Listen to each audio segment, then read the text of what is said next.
بسم اللہ الرحمن الرحیم۔ قرآن کریم 23 سال میں کم و بیش تھوڑا زیادہ آپ صلی اللہ علیہ وسلم پر نازل ہوا۔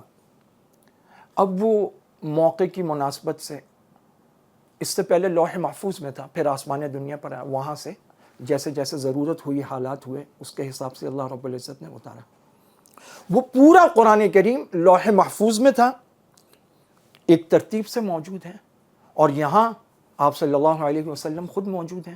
تو جب کوئی صورت، اس کا کچھ حصہ، کچھ آیات مبارکہ اترتی تو آپ صلی اللہ علیہ وسلم خود بتاتے کہ یہ فلاں صورت کے ساتھ ہے، یہ فلاں کا حصہ ہے، یہ فلاں جگہ۔ یہ ایک متفقہ عقیدہ ہے، پکی ٹھکی بات ہے۔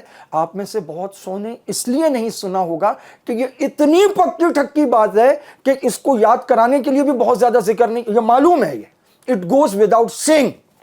اب اس مطالعہ قرآن حکیم میں کیسا وہ ایک میٹھا سا زہر ہے، یہ آپ دیکھ، یہ تیسری جماعت سے 10ویں جماعت کا بچہ پڑھ رہا ہے، سورہ بقرہ کی بات ہو رہی ہے۔ وہ کہتے ہیں اس سورت کا بیشتر حصہ ہجرت مدینہ کے بعد مدنی زندگی کے بالکل ابتدائی دور میں نازل ہوا ہے، اور بقیہ حصہ جو بعد میں نازل ہوا وہ اور مضامین کی مناسبت کے لحاظ سے اس صورت میں شامل کر دیا گیا۔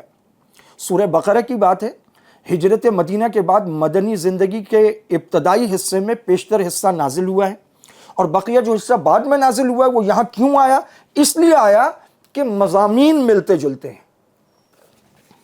حتیٰ کہ سود کی ممانعت کے سلسلے میں جو آخری آیات نازل ہوئی ہیں وہ بھی اس میں شامل ہیں، حالانکہ وہ حضور صلی اللہ علیہ وسلم کی حیات مبارکہ کے بالکل آخری زمانے میں اتری ہیں، لیکن وہ یہاں سورہ بقرہ میں شامل ہیں۔ وجہ کیا ہے؟ کہ وہ جی مضمون ملتا ہے، حالانکہ یہ وجہ نہیں ہے۔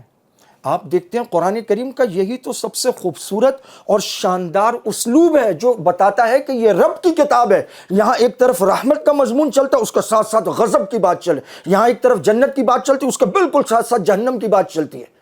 انسان پر اپنی طبیعت، اس کے مزاج کا اثر ہوتا ہے، اللہ رب العزت پر نہیں ہوتا۔ اللہ تعالیٰ ان چیزوں سے بالکل بری ہیں، تو وہ پیرالل رحمت اور غضب پیرالل چل رہا ہوتا ہے۔ ہاں، ان رحمتی سبقت اعلی غضبی۔ اب یہ جو پورا مضمون ہے، آسان لفظوں میں سمجھیے یہ کیا کر رہا ہے؟ یہ کہہ رہا ہے جہاں جہاں مضمون ملتے گئے نا، بعد والوں نے ملا کے اس کو سیٹ کر دیا۔ آپ کو یہ سب لکھنے کی ضرورت ہی نہیں ہے، آپ ایک صاف بات لکھیں۔ آپ صلی اللہ علیہ وسلم بتایا کرتے تھے، اور جو آپ نے بتایا اس کے مطابق اس کو مرتب کیا گیا۔